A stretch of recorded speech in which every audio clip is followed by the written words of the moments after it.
Hi, I'm Marc, and on this channel I talk about Brexit and UK politics. We recently heard about new troubles for British immigrants, among others, when living in Italy after Brexit. I also saw it in the comments under my videos already, by the way. And in this video, I want to take a closer look at it. Foreigners who live in Italy will be able to use the National Health Service after paying about €2,000 as an annual fee, as the government said on Monday. The charge, part of the 2024 budget adopted by the cabinet, will apply only to citizens from outside the European Union, as the Economy Ministry said in a statement.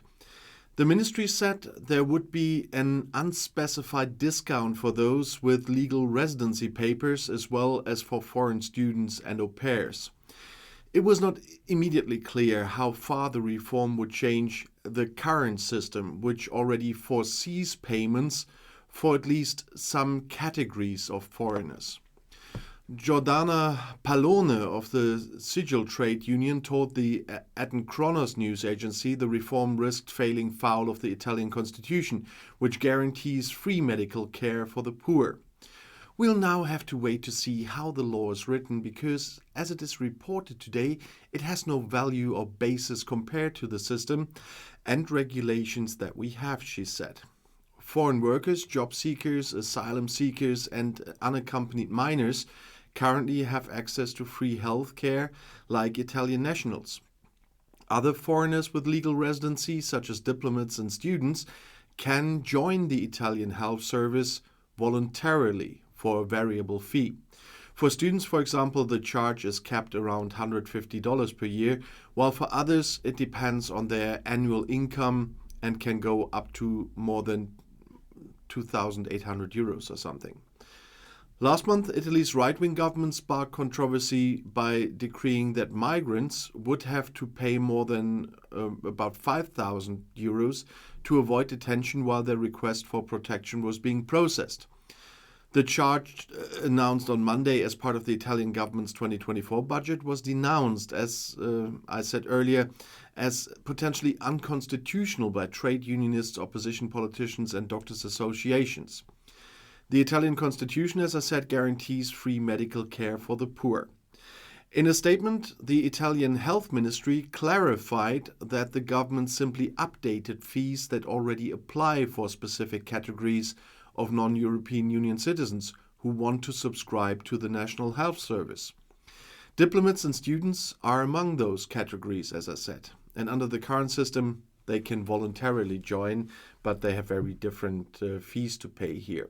So in the end, nothing really changes except the prices. Foreign workers, job seekers, asylum seekers, and unaccompanied minors will continue to have free access to health care like Italian nationals, as the health ministry indicated. For many, healthcare is something they are particularly concerned about when planning to move to another country. If people are planning to emigrate to Italy, it's extremely important to have a clear understanding of how the Italian healthcare system works in order to avoid unpleasant surprises in the event of illness. Looking at the history of healthcare in Italy, the system has improved greatly in recent years, and although the Italian healthcare system has its pros and cons, its reputation is generally good. The Italian National Health Service, known in Italy as Servizio Sanitario Nazionale, is funded through a combination of income tax and government resources. This means that citizens who are entitled to services from the public health system have free access to basic medical care. And this contains general doctor visits, pediatrics, gynecology and obstetrics, dentistry and hospitalization, and of course prescription drugs. All other services, including most medical specialties, are only partially covered and are subject to a fee. Medical care in Italy is available to anyone so far who has Italian citizenship or is an official resident of the country. So if you are not Italian but have a residence permit in Italy, you can benefit from the National Health Service so far. A requirement to benefit from the Italian healthcare system is to have a health card. Foreign citizens or tourists who do not have a residence permit in Italy can either use their EHIC if they come from the European Union. Otherwise, there will be costs that depend on the Italian region or province they are visiting. An alternative could be to take out private health insurance.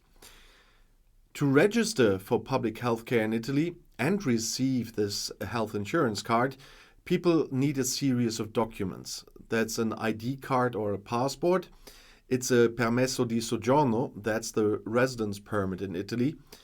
They need a codice fiscal, that's the Italian tax number, and the certificate residenza, I guess it was the registration certificate.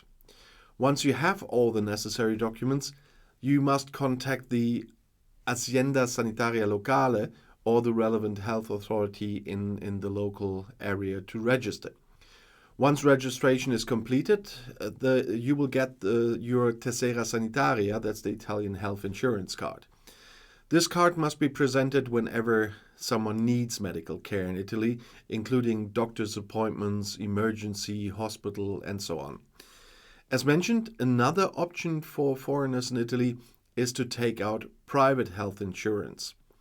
This is something that most Italian citizens and residents do in order to receive private health care in addition to the services offered for free in the public system.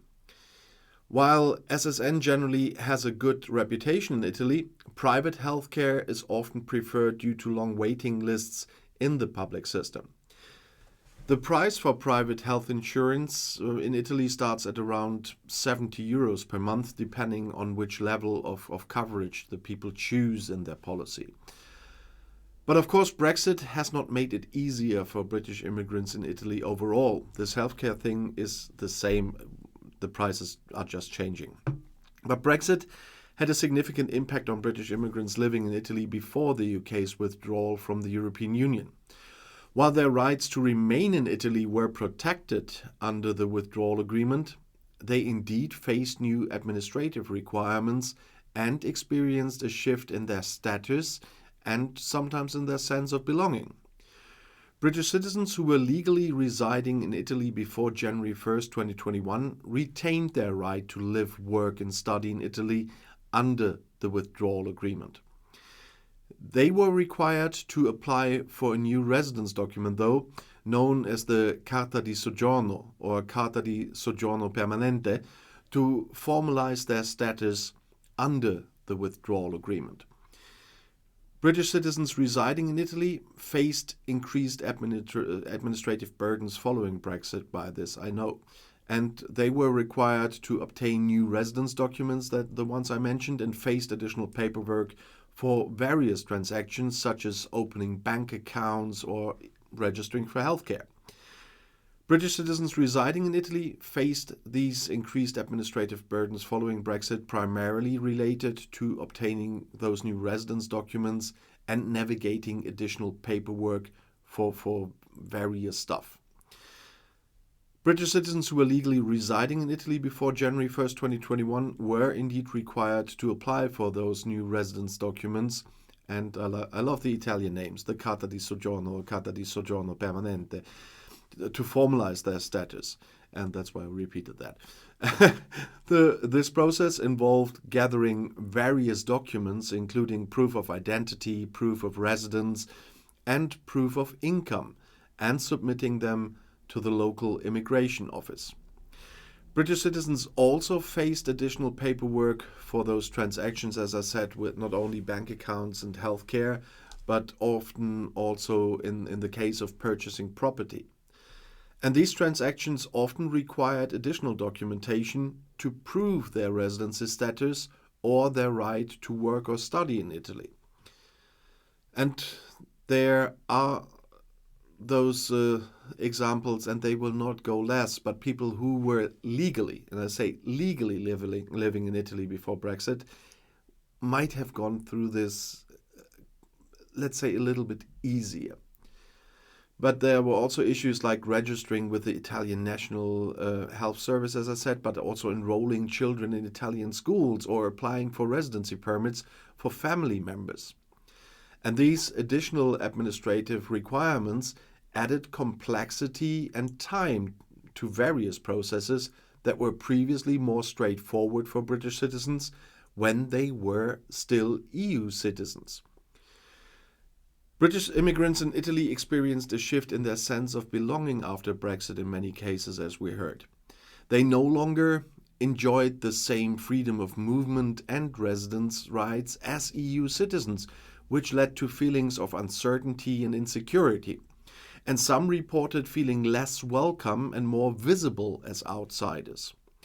While Brexit did not fundamentally change the legal status of British immigrants in Italy that were legally living there before, it did introduce new administrative hurdles and alter their sense of belonging. The transition from EU citizens to third country nationals brought about changes in their daily lives and their interactions with Italian society. And British citizens who want to move to Italy after Brexit now face different requirements and procedures compared to when the UK was part of the European Union, because they no longer enjoy the freedom of movement rights that EU citizens have, and they must follow the immigration rights and rules for non-EU citizens. British citizens now need to obtain a visa to stay in Italy for longer than 90 days. The type of visa that is required then depends on the purpose of their stay, such as work, study, or family reunification. Each visa category has specific eligibility criteria and documentation requirements. And British citizens who want to work in Italy need to obtain a work permit in addition to a visa. The work permit application is usually initiated by the employer, and it requires proof of employment and qualifications. After arriving in Italy, British citizens need to apply for a residency permit if they plan to stay for longer than 3 months. The residency permit application involves providing proof of accommodation, financial means, and, yes, health insurance. Brexit has made it more complex and time-consuming for British citizens to move to Italy.